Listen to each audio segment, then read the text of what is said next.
اللہ اکبر، اللہ اکبر۔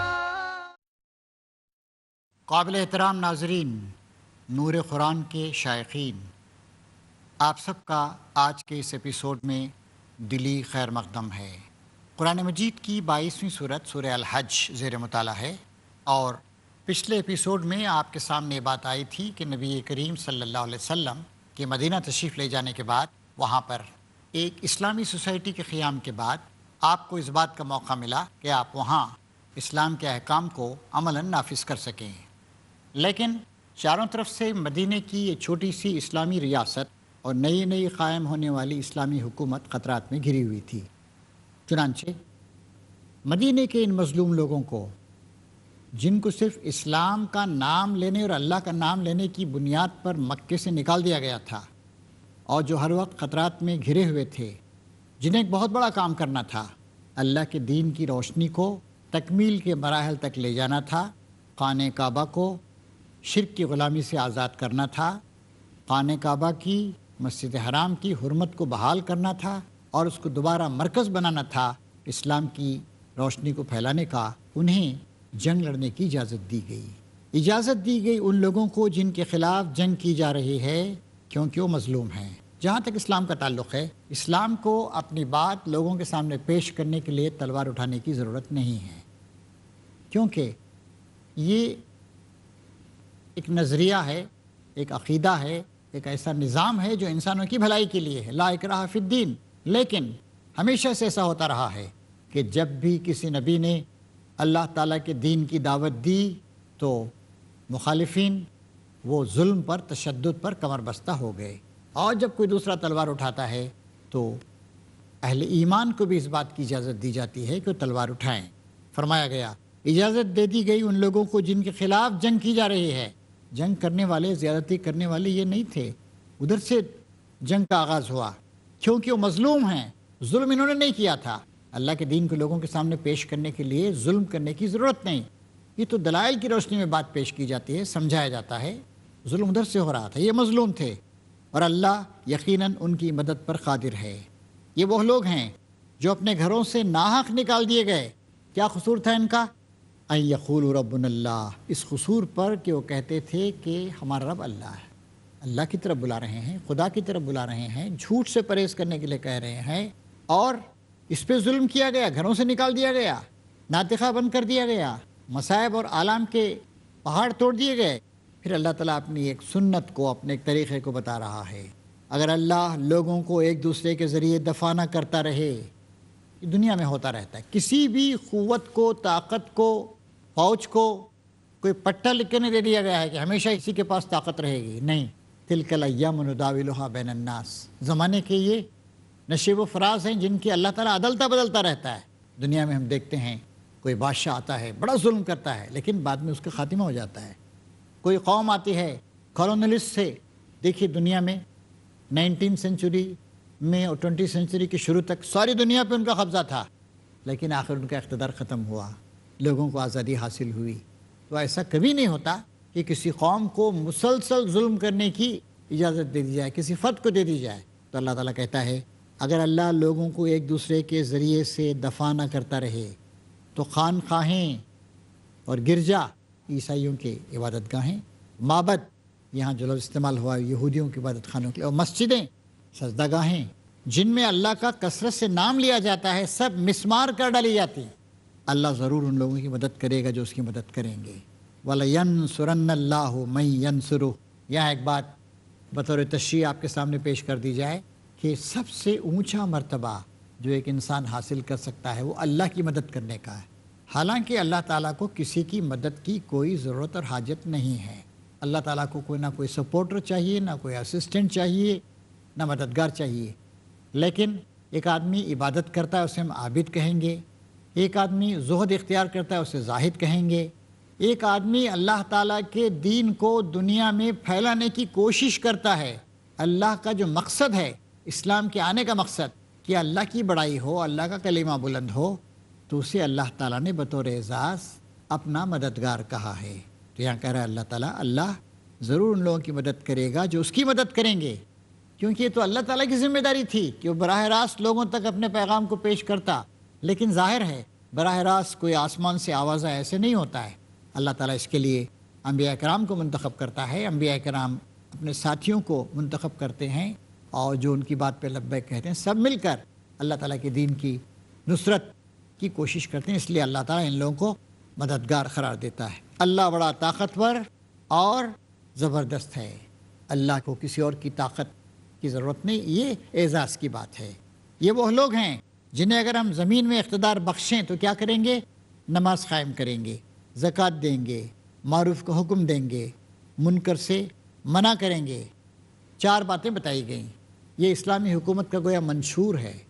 اسلامی حکومت جب قائم ہوگی، اللہ تعالیٰ کی عظمت کے آگے لوگوں کی گردنیں جھک جائیں گی، اللہ تعالیٰ کے احکام کے مطابق کانسٹیٹیوشن بنے گا، اور سارے معاملات اللہ تعالیٰ کے حکم کے مطابق چلیں گے۔ تو پہلی چیز کیا ہوگی؟ نماز قائم کی جائے گی۔ نماز کا وقت پہ قائم کرنا، پابندی کے ساتھ، جماعت کے ساتھ، آداب و شرائط کا لحاظ رکھتے ہوئے پاک صاف جگہ، یہ سب سے پہلا کام۔ دوسری چیز زکوٰۃ دیں گے۔ زکوٰۃ کیا ہے؟ تمہارے مالداروں سے لی جائے گی، تمہارے غریبوں پہ خرچ کی جائے گی۔ اور زکوٰۃ کے ساتھ ساتھ بہت سارے صدقات نافلہ بھی ہوں گے۔ زکوٰۃ ایک کمپلسری صدقہ ہے، لازماً دینا ہے، اور اس کے استعمالات بتا دیے گئے ہیں، 8 استعمالات بتا دیے گئے ہیں۔ تیسرا کام، معروف کا حکم دیں گے۔ چوتھا، منکر سے منع کریں گے۔ امر بالمعروف اور نہی عن المنکر، یہ بنیادی فریضہ ہے، ہر مومن کا فریضہ ہے، اور حکومت اسلامی کا بھی یہ فریضہ ہے، نیکی کو پھیلانے، نیکی کی قوتوں کو مضبوط کرنے، نیکی کی راہوں کو ہموار کرنے، نیکیوں کو فروغ دینے، پروموٹ کرنے میں پورے کا پورا زور یہ حکومت لگا دے گی، قانون کے ذریعے سے، تبلیغ و اشاعت کے ذریعے سے، پروپیگنڈے کے ذریعے سے، پبلسٹی کے ذریعے سے، تعلیم کے ذریعے سے۔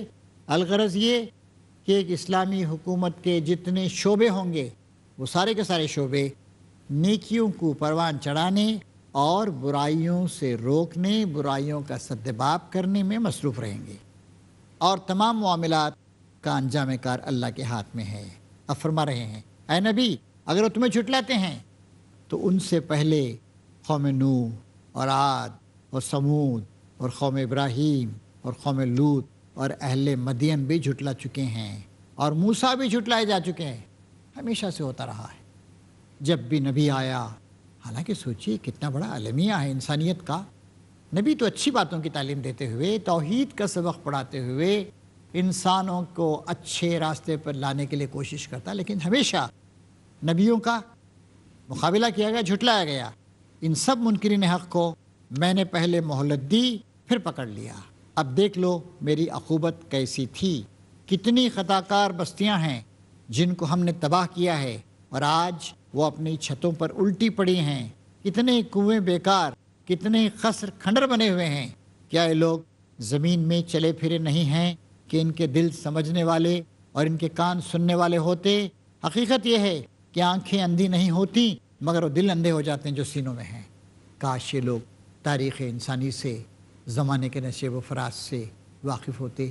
کاش ان لوگوں نے جو آج حق کا انکار کر رہے ہیں اور انکار پہ جمے ہوئے ہیں اور مخالفت پہ کمر بستہ ہیں، کاش دیکھا ہوتا کیسے اللہ تبارک و تعالیٰ نے اپنے نیک بندوں کی مدد کی، اور کیسے بہت ساری بستیاں، بہت ساری تہذیبیں غارت گری کا، تباہی کا شکار ہو گئیں۔ اللہ تعالیٰ کہتا ہے آنکھیں اندھی نہیں ہوتی، مگر وہ دل اندھے ہو جاتے ہیں جو سینوں میں ہیں۔ آنکھوں سے بظاہر آدمی دیکھ رہا ہوتا ہے، لیکن اس کا دل جو سینے کے اندر ہے وہ اندھا، وہ سمجھتا نہیں، وہ جانتا نہیں۔ یہ لوگ عذاب کے لیے جلدی مچا رہے ہیں۔ اللہ ہرگز اپنے وعدے کے خلاف نہ کرے گا، مگر تیرے رب کے ہاں کا ایک دن تمہارے شمار کے 1000 برس کے برابر ہوا کرتا ہے۔ یہ بھی ایک بات بتائی گئی ہے یہاں پر۔ مطلب یہ ہے کہ انسانوں کی قسمت کو تبدیل کرنے، ان کی مہلت عمل کے فیصلے کو ختم کرنے کا فیصلہ اللہ تعالیٰ نہیں کر لیتا ہے۔ اللہ تعالیٰ کے پاس تمہارے میجرمنٹ جو ہیں وہ نہیں ہیں، اللہ تعالیٰ کے پاس دوسرے میجرمنٹ ہیں۔ گویا یوں سمجھو کہ 1000 سال جو ہے وہ ایک دن کے برابر ہے۔ کتنی بستیاں ہیں جو ظالم تھی، میں نے ان کو پہلے مہلت دی، پھر پکڑ لیا، اور سب کو واپس تو میرے ہی پاس آنا ہے۔ چنانچہ عرب میں بھی ایسا ہوا، وہ لوگ جنہوں نے مخالفت کی تھی ایک کے بعد دیگرے ان کا خلا خما ہوا اور اسلام بہرحال سربلند ہو کے رہا۔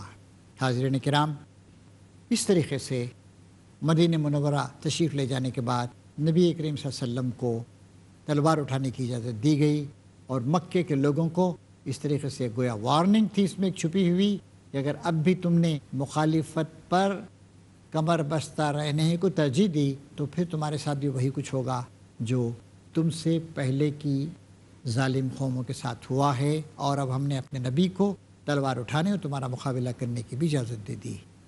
بریک کا ایک وقت آ گیا ہے، چند منٹ کے لیے بریک لیں گے، اس کے بعد انشاءاللہ پھر ہم اپنا مطالعہ جاری رکھیں گے۔ Allahu Akbar, Allahu Akbar. مکمل راستہ ہے یہ اندھیروں سے حفاظت کا، زمانے کو ملا تحفہ نبوت اور رسالت کا۔ اللہ تعالیٰ نبیوں پر وحی کرتا ہے اور نبی آ کر دنیا کو بتاتے ہیں جب جب حکم الہی کو درکنار کیا گیا، جب جب برائیاں اچھائیوں پر حاوی ہوئی، کہ اللہ کون ہے اور اس کائنات میں انسان کا کیا کردار ہونا چاہیے۔ جب جب شرک اور بت پرستی عام ہوئی، تب تب اللہ نے بھیجے پیغمبر، کتاب لے کر آتے ہیں، شریعت لے کر آتے ہیں، قانون لے کر آتے ہیں، ہدایت لے کر آتے ہیں۔ شیخ خلیل الرحمن چشتی۔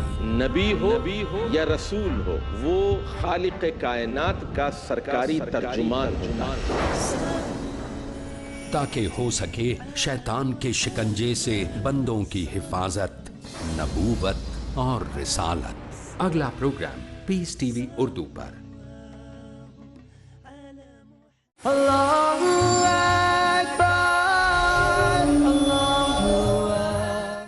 محترم ناظرین، بریک کے بعد دوبارہ ہم اپنا مطالعہ جاری رکھیں گے۔ سورہ الحج کی آیت نمبر 48 تک کا ہم نے مطالعہ کر لیا تھا، اب 49 سے ہم مطالعہ شروع کریں گے۔ قُلْ يَا أَيُّهَا النَّاسُ إِنَّمَا أَنَا لَكُمْ نَذِيرٌ مُّبِينٌ فَالَّذِينَ آمَنُوا وَعَمِلُوا الصَّالِحَاتِ لَهُم مَّغْفِرَةٌ وَرِزْقٌ كَرِيمٌ وَالَّذِينَ سَعَوْا فِي آيَاتِنَا مُعَاجِزِينَ أُولَٰئِكَ أَصْحَابُ الْجَحِيمِ وَمَا أَرْسَلْنَا مِن قَبْلِكَ مِن رَّسُولٍ وَلَا نَبِيٍّ إِلَّا إِذَا تَمَنَّىٰ أَلْقَى الشَّيْطَانُ فِي أُمْنِيَّتِهِ فَيَنسَخُ اللَّهُ مَا يُلْقِي الشَّيْطَانُ ثم یحکم اللہ آیاتہ واللہ علیم حکیم۔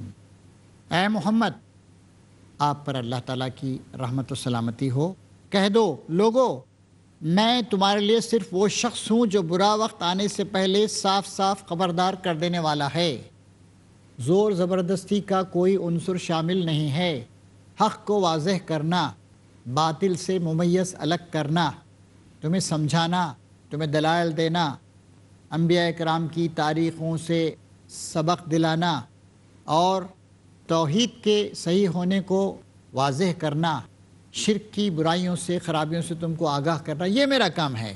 پھر جو ایمان لائیں اور نیک عمل کریں ان کے لیے مغفرت اور عزت کی روزی ہے۔ دنیا میں وہ کیسے زندگی گزاریں گے؟ پہلی بات تو یہ کہ اللہ تعالیٰ ان کے پچھلے گناہوں کو معاف کر دے گا۔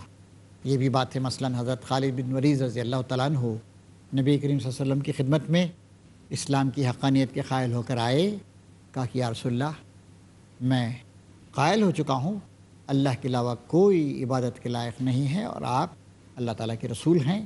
بیعت کرنے کے لیے حضور نے اپنا ہاتھ بڑھایا تو انہیں ہاتھ کھینچ لیا۔ کیوں خالد، کیا بات؟ انہوں نے کہا کہ یا رسول اللہ، میں نے بہت غلطیاں کی ہیں، اور میں آپ کو یاد دلا دوں کہ جنگ احد میں جو جنگ کا پانسا پلٹا یہ حضرت خالد بن ولید کی وجہ سے ہوا تھا۔ بہت بڑے وہ اسٹریٹجسٹ تھے، انہوں نے دیکھا کہ فلاں درہ خالی ہے، جبل رمات، اچانک انہوں نے وہاں سے حملہ کر دیا، اور نبی کریم صلی اللہ علیہ وسلم جو جنگ احد میں جیت رہے تھے، فتح بظاہر ہار میں تبدیل ہونے لگی، 70 قیمتی جانیں شہید ہوئیں۔ تو حضرت خالد نے بڑی مخالفت کی تھی اسلام کی، لیکن اب وہ قائل ہو کر آئے تھے، کہا کہ یا رسول اللہ، میں جو اسلام قبول کر رہا ہوں تو میرے پچھلے سارے گناہوں کی معافی بھی اس میں شامل ہونی چاہیے۔ تو آپ نے کہا خالد، کیا تم اس بات کو جانتے نہیں ہو؟ ایک آدمی جب اسلام قبول کرتا ہے تو اس کے سارے پچھلے گناہ معاف کر دیے جاتے ہیں۔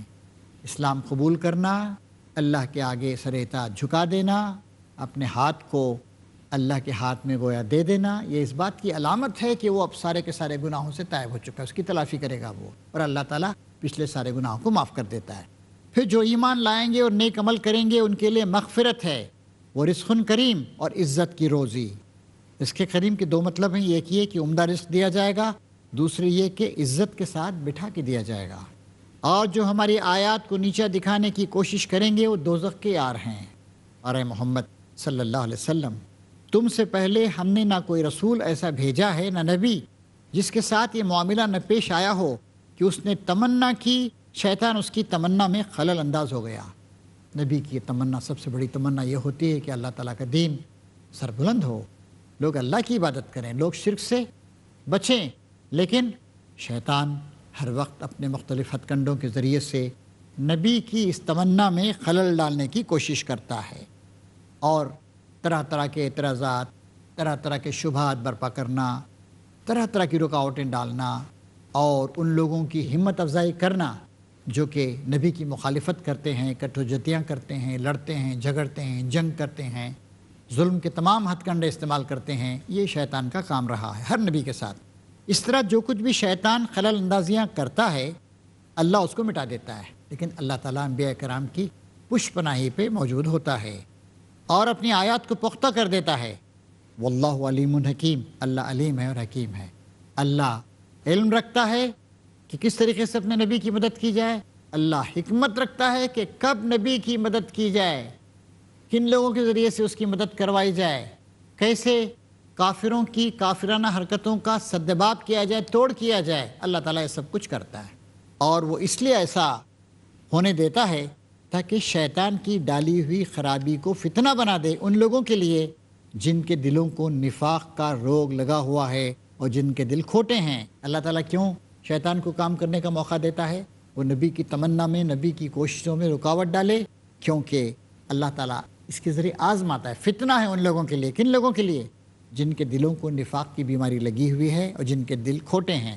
حقیقت یہ ہے کہ یہ ظالم لوگ اناد میں، دشمنی میں بہت دور نکل گئے ہیں، اور علم سے بہرہ مند لوگ جان لیں کہ یہ حق ہے تیرے رب کی طرف سے، یعنی کشمکش ہوتی اور شیطان کی پھیلائی ہوئی غلط فہمیاں، اس کے پیدا کردہ شکوک، ان سب کے ذریعے سے ایک بہت بڑی کشمکش برپا ہوتی ہے، بحثیں ہوتی ہیں، لوگ سوچتے ہیں، لوگ ہلا مارے جاتے ہیں، لوگ اپنے ذہنوں کو کھنگالتے ہیں، لوگ دلائل لاتے ہیں، اور برے لوگ وہ تو شیطان کی چالوں کا شکار ہو جاتے ہیں، لیکن اور لوگ جو ظاہر ہے اسی برے سماج سے کھنچ کر آتے ہیں، وہ غور و فکر کر کے، سمجھ کر، بحثیں ان کا جواب سن کر وہ جان جاتے ہیں کہ حق اللہ تعالیٰ کی طرف سے ہے، اور اس پر ایمان لے آئیں اور ان کے دل اس کے آگے جھک جائیں۔ یقیناً اللہ ایمان لانے والوں کو ہمیشہ سیدھا راستہ دکھا دیتا ہے۔ وَإِنَّ اللَّهَ لَهَادِ الَّذِينَ آمَنُوا إِلَىٰ صِرَاطٍ مُسْتَقِيمٍ۔ تو اس طریقے سے لوگوں کو شیطان کی پھیلائی ہوئی ان غلط فہمیوں، اس پروپیگنڈے وغیرہ کا سامنا کرنا پڑتا ہے، اور سامنا کرنے کے بعد جو لوگ راسخ العقیدہ بن جاتے ہیں، جو لوگ اپنی عقل و فہم سے کام لیتے ہیں، اللہ تعالیٰ ان کو راہ راست کی طرف آنے کی توفیق دیتا ہے۔ اور اللہ نے اصول بتا دیا، یقیناً اللہ ایمان لانے والوں کو ہمیشہ سیدھا راستہ دکھا دیتا ہے۔ ہر نبی کے زمانے میں ہوا، خاص کر نبی کریم صلی اللہ علیہ وسلم کے زمانے میں جو چیز ہوئی اس کی پوری کی پوری تفصیلات سیرت کی کتابوں میں اور احادیث بھی ہمارے سامنے ہے کہ کس طریقے سے بحثیں ہوئیں، کشمکش ہوئی، کس طریقے سے جو لوگ ایمان لائے ان کا اخلاق اونچا اٹھا، کس طریقے سے برائیوں سے تائب ہوئے، اور کس طریقے سے برے لوگ اور زیادہ اکڑ گئے، اور زیادہ اپنی برائی پہ جم گئے۔ انکار کرنے والے تو اس کی طرف سے شک ہی میں پڑے رہیں گے، یہاں تک کہ یا تو ان پر قیامت کی گھڑی اچانک آ جائے یا ایک منحوس دن کا عذاب نازل ہو جائے۔ اس روز بادشاہی اللہ کی ہوگی اور وہ ان کے درمیان فیصلہ کر دے گا۔ جو ایمان رکھنے والے اور عمل صالح کرنے والے ہوں گے وہ نعمت بھری جنتوں میں جائیں گے، اور جنہوں نے کفر کیا ہوگا اور ہماری آیات کو جھٹلایا ہوگا ان کے لیے رسوا کن عذاب ہوگا۔ اب بہت سے لوگ ہجرت کر کے مدینہ آ چکے تھے، اور بھی لوگ ہجرت کر کے آتے جا رہے تھے۔ مختلف قبائل میں ایسے لوگ تیار تھے جو ہجرت کریں، اور جن لوگوں نے اللہ کی راہ میں ہجرت کی، ثم قتلوا او ماتوا، پھر قتل کر دیے گئے یا مر گئے، اللہ ان کو اچھا رزق دے گا، اور یقیناً اللہ ہی بہترین رازق ہے۔ سوال یہ ہے کہ جو لوگ مر گئے انہیں کہاں رزق دے گا؟ آخرت میں دے گا۔ بھئی دنیا کی زندگی تو ایک عارضی مرحلہ ہے، 25 50 60 70 چلیے 100 سال مان لیجئے، یہاں کشمکش ہو رہی ہے، بھلائی اور برائی کے درمیان جنگ ہو رہی ہے، حق کو قائم کرنا ہے، کفر کا، نفاق کا، ظلم کا خاتمہ کرنا ہے، تو کچھ لوگ اس میں جان بھی اپنی دیں گے، ہجرت کریں گے، سب مال متاع سب کچھ چھوٹ جائے گا۔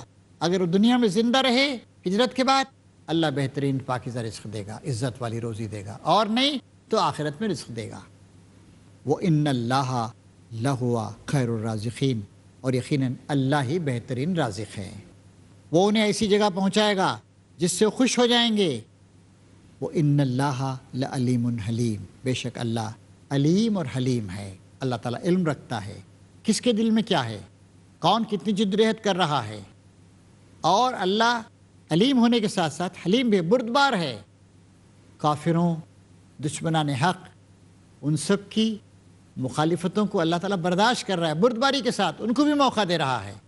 یعنی اس کارخانہ عالم میں، اس حق و باطل کی رزمگاہ میں اللہ تعالیٰ نیک لوگوں کو بھی موقع دے رہا ہے کہ وہ غور و فکر کر کے صحیح باتوں کو سمجھ کر نبی کا ساتھ دیں اور قربانیاں دیں، ہجرت کریں، جان تک اللہ تعالیٰ کے راستے میں لٹا دیں۔ اور وہ لوگ جو مخالفت کرنا چاہتے ہیں، سمجھنا نہیں چاہتے، اندھے بنے ہوئے ہیں، دلائل کا انکار کر رہے ہیں، یا اپنی دولت، اپنی سیادت اور اپنی قیادت کو تھامے ہوئے بیٹھے ہیں، ان کو بھی اللہ تعالیٰ سمجھنے یا انکار کرنے کا پورا موقع دے رہا ہے۔ پھر اللہ تعالیٰ فرماتا ہے یہ تو ہے ان کا حال، اور جو کوئی بدلہ لے ویسا ہی جیسا کہ اس کے ساتھ کیا گیا، اور پھر اس پر زیادتی بھی کی گئی ہو، تو اللہ اس کی مدد ضرور کرے گا۔ اللہ معاف کرنے والا اور درگزر فرمانے والا ہے۔ اب اس کشمکش کے زمانے میں بتایا جا رہا ہے کہ ظلم کے مقابلے میں جو کشت و خون کیا جائے گا وہ اللہ کے ہاں معاف ہے، اگرچہ کشت و خون بجائے خود اچھی چیز نہیں ہے۔ دوسرے یہ کہ اللہ جس کے تم بندے ہو عفو درگزر کرنے والا ہے، اس لیے تم کو بھی جہاں تک بھی تمہارے بس میں ہو عفو درگزر سے کام لینا چاہیے۔ اہل ایمان کے اخلاق کا زیور یہی ہے کہ وہ حلیم، عالی ظرف اور متحمل ہوں۔ بدلہ لینے کا حق انہیں ضرور حاصل ہے، مگر بالکل منتقمانہ ذہنیت اپنے اوپر طاری کر لینا ان کے لیے موضوع نہیں ہے۔ مدینہ منورہ میں جو نئی امت تعمیر ہو رہی تھی، جس کو ذمہ داری دی گئی تھی کہ وہ دنیا کے اس پرانے مشرکانہ نظام کو ختم کرے اور اس مقابلے میں توحید پر مبنی نظام کو برپا کرے، ان کو یہ نصیحت کی جا رہی ہے کہ اس کشمکش میں تمہیں کامیابی کے ساتھ آگے بڑھنا چاہیے، اور خدائے علیم و خبیر پر بھروسہ رکھنا چاہیے، اور تمہیں جوش انتقام میں بالکل اندھا نہیں ہو جانا چاہیے۔ اگر تمہیں بدلہ لینا ہے جنگوں میں بھی صحیح، تو ویسا ہی جیسا ان کے ساتھ کیا گیا ہے، اور پھر اس معاملے میں اگر تم سے کوئی زیادتی ہو گئی، جنگ میں کوئی زیادتی ہو جاتی ہے، تو اللہ تعالیٰ اس کی مدد کرے گا، اور اللہ تعالیٰ معاف کرنے والا، درگزر فرمانے والا ہے۔ یہ اس لیے کہ رات سے دن اور دن سے رات نکالنے والا اللہ ہی ہے، وہ سمیع و بصیر ہے۔ یہ اس لیے کہ اللہ ہی حق ہے اور سب باطل ہیں جنہیں اللہ کو چھوڑ کے لوگ پکار رہے ہیں۔ اللہ ہی بالا دست ہے اور بزرگ ہے۔ اس طریقے سے ہم یہاں پر سورہ حج کی آیت نمبر 62 تک پہنچے ہیں، اور یہ سلسلہ بھی جاری رہے گا۔ انشاءاللہ ہم اگلے ایپیسوڈ میں سورہ الحج کے مطالعے کی تکمیل کی کوشش کریں گے۔ اللہ تعالیٰ سے دعا ہے کہ اب تک جو باتیں ہمارے سامنے آئی ہیں ان سے فائدہ اٹھانے اور ان کی روشنی میں اپنی زندگی کا سفر طے کرنے، اور آج بھی جو حق و باطل کی کشمکش ہو رہی ہے اس میں حق کا ساتھ دینے کی اللہ تعالیٰ میں توفیق عطا فرمائے۔ وآخر دعوانا ان الحمد للہ رب العالمین۔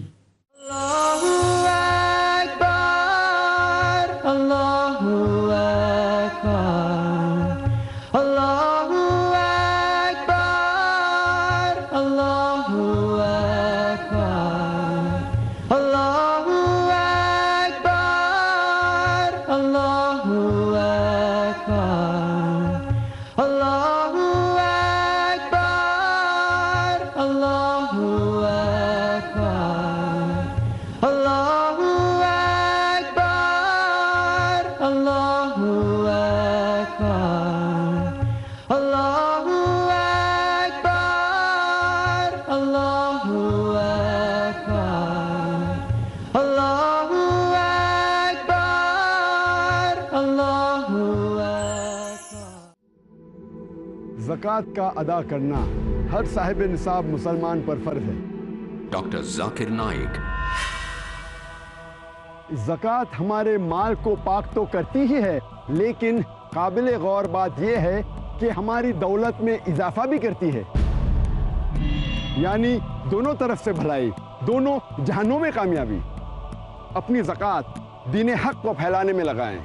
پیس ٹی وی اردو کا تعاون کریں۔ آپ اپنی زکوٰۃ اور امداد کی رقم بھیج سکتے ہیں IRFI الرایان bank, Quadrant Court, 48 Calthorpe Road, Birmingham, UK. Postcode B151TH. Pound account number 011-32301. Euro account number 011-32302. US dollar account number 011-32303. Sort code 300083. Swift BIC code IBOBGB22. IBAN GB52 Lloyd 30963401 024192. Telephone کے ذریعے رقم بھیجنے کے لیے +44 208 2424 321۔ آپ اپنی بھیجی ہوئی امداد کی جانکاری admin@peacetv.tv پر دیں۔ پیس ٹی وی اردو کا تعاون کریں۔